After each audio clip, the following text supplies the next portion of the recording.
ದುರುಳೆಯಾದ ಪೂತನಿಯು ಊರಲ್ಲಿರುವ ಎಲ್ಲ ಮುದ್ದು ಮಕ್ಕಳಿಗೆ ವಿಷದ ಹಾಲನ್ನುಣಿಸುತ್ತಾ ಬಂದಳು. ನನಗೆ ಉಣಿಸಲಿಕ್ಕೆ ಬಂದಾಗ ಹಾಲನ್ನು ಕುಡಿಯುವ ನೆಪದಲ್ಲಿ ಅವಳ ಎದೆಯನ್ನೇ ಸೀಳಿಕೊಂಡು ಬಿಟ್ಟಿರುವೆ. ರಕ್ಕಸಿಯು ಸತ್ತು ಬಿದ್ದಿದ್ದಾಳೆ. ನಮ್ಮವರು ಹೇಳುವುದನ್ನ ಕೇಳಿದೆ. ಪಕ್ಷಿಯನ್ನು ನಮ್ಮವರನ್ನು ಸೀಳುವುದಕ್ಕೆ ಬುದ್ಧಿ ಬರುತ್ತಿದೆಯಂತೆ. ನಮ್ಮ ಗೋಪಾಲಕರು ಅತ್ತಿತ್ತ ಓಡುತ್ತಿದ್ದಾರೆ.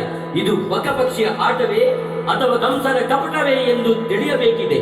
ಹಾಗಾದರೆ ಮುಂದೆ ಸಾಗುವೆ.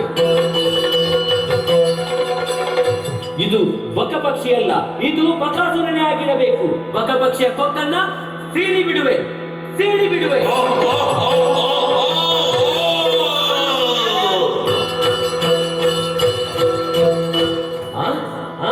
ಏನಂತೆ?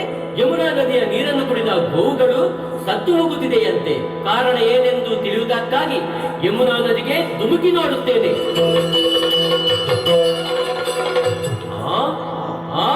ಕಾಳಿಂಗ, ಇದು ನಿನ್ನ ಕಪಟವೇ? ಬಾ ಮುಂದೆ.